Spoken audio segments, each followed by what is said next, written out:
अब इसी क्रम में एसपी सिंह साहब जो नोएडा से आए हुए हैं उस दिन भी आए थे और कर्नल साहब के साथ जज के रूप में बैठे हुए थे। आज भी हमारे बीच में हैं, तो वो आज की लोक जन अदालत के बारे में आपको अपने विचारों से अवगत कराएंगे और उनके विचार भी बहुमूल्य हैं। पूरे देश में जाएंगे, इस मीडिया के माध्यम से लोग उनका लाभ उठाएंगे। श्री एसपी सिंह साहब। थैंक यू जी साहब। मैं आज के इस कार्यक्रम में सबसे मेरुदंड स्मार्ट कर्नल साहब पधारे हुए हैं, मैं उनको नमन करता हूँ और उनके जज्बातों की मैं कदर करता हूँ। उन्होंने जो हमें पिछले प्रोग्राम में भी हमने आपको सुना था, बहुत अच्छा विचार है। अभी आप लोगों के बीच में मैं बहुत ज़्यादा न कुछ कहते, थोड़ा सा अभी एक कर्नल साहब ने एक तो वाक्य सुनाया था कि गांव में आग लगी, उस गांव में एक अंधा था, एक लंगड़ा था, उनके आपस में तालमेल से कैसे बात बनी। इस पर मैंने एक कविता पढ़ी थी, जूनियर हाई स्कूल में मैं पढ़ता था। उस समय मैंने एक कविता पढ़ी थी, वो नई कविता मुझे याद आ गई। आपने इस बात को कहा है, वो नई कविता के रूप में अंतर इतना है कि साहब ने आग लगने की घटना को दिया है और हमने जो कविता पढ़ी थी उसमें आज के मौसम में जो बरसात चल रही है, इसमें बाढ़ आती है, उस पर दिया हुआ है। कविता यूँ है, एक ग्राम में एक आदमी आँखों से अंधा, इसी ग्राम में लंगड़ा भी था जिसे न था कुछ धंधा। नदी किनारे बसा ग्राम था, ये दुविधा थी भारी, कष्ट न पानी से मिलता था, सुख थे सब नर नारी। झंझन करती बड़े वेग से जब वर्षा ऋतु आई, जल से भरे ताल सारे तब नदी खूब खिलाई। आया बाढ़ गाँव में पानी बढ़कर अंदर आया, भगे छोड़ घर सब नर नारी, जिसने जो पद पाया। लंगड़ा बोला अंधे भाई अब तो कुछ बतलाओ, अंधा बोला आओ मेरे कंधे पर चढ़ जाओ। तुम राह बताते जाना, मैं आगे बढ़ता जाऊं। अंधे लंगड़े में आपस में था न जरा भी नाता, किंतु मेल से प्यारे भाइयों काम कठिन बन जाता। ये कर्नल साहब की जो दृष्टांत था, उसी पर मैं ये विद्यार्थी जीवन में मैंने पढ़ी थी, तो आज वो अल्फाज मुझे आपकी जो दृष्टांत से याद आ गए, तो आप लोगों के बीच में प्रस्तुत किया है।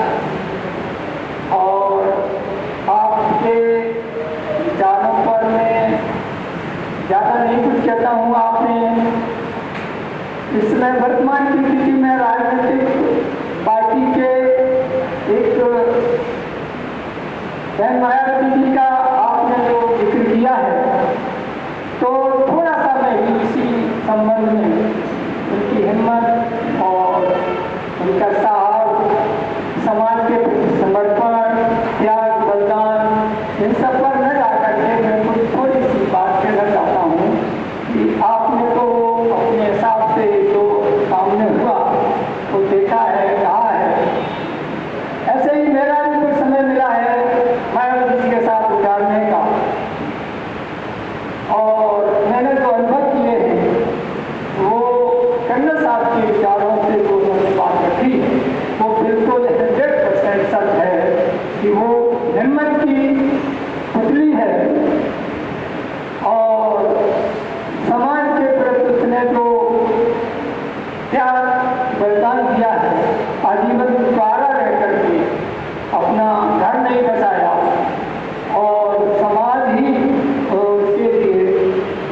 परिवार है और देश के लिए वो लड़ती है और जीवन भर उसने अपना जीवन लगा दिया और जीवन भर वहीं लड़ेगी जब तक उसकी जिंदगी है। तो मैं उनको करीब से जानता हूँ। एक बार हमारे गांव में उनका पदार्पण हुआ। वो समय ऐसा था जब हमारा समाज अपनी बहन बेटियों को, बच्चियों को अकेला घर से निकलने के लिए मना कर देते थे, बिना किसी के साथ जा नहीं सकती थी हमारी बहन बेटियाँ। उस समय वो अपने परिवार को छोड़ करके अकेली निकल पड़ी। हमारे काशीराम साहब की प्रेरणा से वो जन जन में संपर्क बनाया। एक घटना बता रहा हूँ, मेरे गाँव की है, मेरे परिवार की है। मेरे बड़े भाई इंटर कॉलेज में टीचर हैं, पुलिस साहब जानते हैं उनको, उनके साथ वार्ता हुई है, मीटिंग हुई है। तो उन्होंने प्रोग्राम तहजीब का रखा। वो मिशन समझा रही थी, अम्बेडकर मिशन को, बाबा साहब के मिशन को घर घर जाकर समझा रही थी। तो एक दिन का रखा प्रोग्राम, हमारे भतीजा का होटल में रहता था, उसी के यहाँ प्रोग्राम रखा। तो उनसे पूछा गया कि आप मतलब रात को कितने टाइम तक आप भोजन करेंगे? तो उन्होंने कहा कि नहीं, कोई बात नहीं है, भोजन तो जब भी मिल जाएगा तब खा लेंगे, लेकिन जब हम अपने बहन बेटियों के बीच में, भाइयों के बीच में, बच्चों के बीच में जब तक मेरा टाइम है तब तक मैं यही बात करूँगी, रोटी की कोई चिंता नहीं। उस दिन क्या हुआ, काम हुआ, रात को लेकिन जो भी है। तो मैंने ये देखा है कि पतली गलियों में जहाँ हमारा गरीब परिवार समाज रहते हैं, संसाधनहीन लोग रहते हैं, उन परिवारों में भी जाकर के वो अकेली चली जाती थी और वहाँ पर उनके साथ में समझाना जो भी उनको अपने मिशन के बारे में। क्योंकि ये हमारे देश में एक मुख्य बात यह है कि केवल दो विचारधाराएं चल रही हैं, एक मनुवाद विचारधारा और एक अम्बेडकर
जाने की चीज नहीं होती है। अब सत्ता से दूर 4 बार सत्ता हुई, उसमें किसी को कोई तकलीफ नहीं हुई। देश में अगर प्रदेश में किसी को भी अगर उसकी सत्ता रहते हुए कोई परेशानी हो, 5 दिन तक कोई शिकायत नहीं आई। ऐसी पार्टी को दूर घोषित करने की, खत्म करने की जो साजिशें चली हैं वो बहुत निंदनीय है, बहुत सोचनीय है। अगर शासक वर्ग जो आज सत्ता में बैठा हुआ है, उनके लिए मैं कहना चाहता हूँ दावे के साथ कि जब तुम 80 करोड़ लोगों को 5-5 किलो राशन से जिंदा रखोगे तो वर्ल्ड में अपना नाम कैसे करोगे? किसी भी राष्ट्र के अंदर जब विकास कब माना जाता है कि एक भी व्यक्ति न नंगा हो, न भूखा हो, न प्यासा हो, शिक्षा का उसके लिए भरपूर प्रोग्राम हो, सरकारी तौर पर किसी भी प्रकार के दोहन का काम नहीं होना चाहिए, किसी गरीब को सताना नहीं चाहिए। लेकिन अब क्या कर सकते हैं, इनके तो खून में ये बात बसी हुई है। मैं अपनी बात खत्म करने से पहले एक बात कहना चाहता हूँ कि इनके खून में इसलिए बसी हुई है कि इसी बात को एक फिल्म की एक नायिका है, क्या कहते हैं उनको, नाम में भूल गया हूँ, मेरे पास वो वीडियो है। उसने कहा है कि भ्रष्टाचार और ये जो क्या कहते हैं व्यभिचार, ये तो हमारी संस्कृति में है, हमारी संस्कृति में इसको रोका नहीं जा सकता है, चाहे वो खुले में हो चाहे बंद कमरे में, यही उनकी शब्द है। तो अब बताइए कि अब इनके खून में है कि मैं किसी भी लड़की पकड़ लाओ, तो चाहो तो करो, चाहे खुले में करो चाहे बंद कमरे में करो। ये वक्त मैं अपनी तरफ से नहीं कह रहा हूँ, इसका रिकॉर्ड है। वो फिल्म की वो कोई नाम भूल गया मेरे समय, उसका एक्सीडेंट नहीं, वो टकला जिसके सर में बात नहीं है,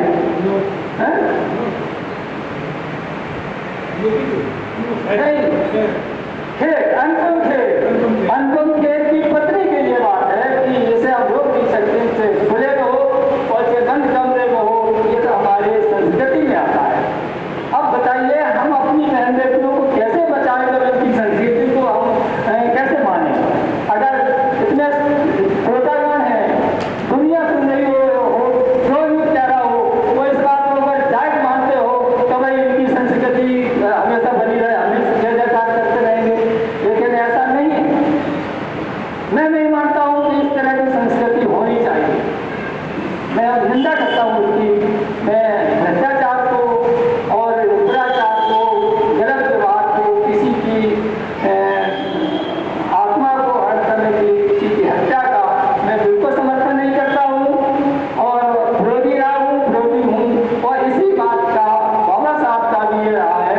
बाबा साहब ने एक बात कही थी कि मेरा जो सम्मान होता है वो मेरे पिता से नहीं होता, मैंने बहुत डिग्रियाँ हासिल की उससे नहीं होता है। मेरा सम्मान होता है मेरे कैरेक्टर से। मैं कैरेक्टर का धनी हूँ, इस पर मेरे को कोई उंगली नहीं उठा सकता, इसलिए मुझे जहाँ कहीं जाते हैं वहाँ मुझे सम्मान मिलता है। और इनके खून में बसा हुआ है, इनकी संस्कृति भी जैसी जाती है, ऐसा करना हमारी संस्कृति है। अब मैं इससे अपनी बात को समाप्त करने से पहले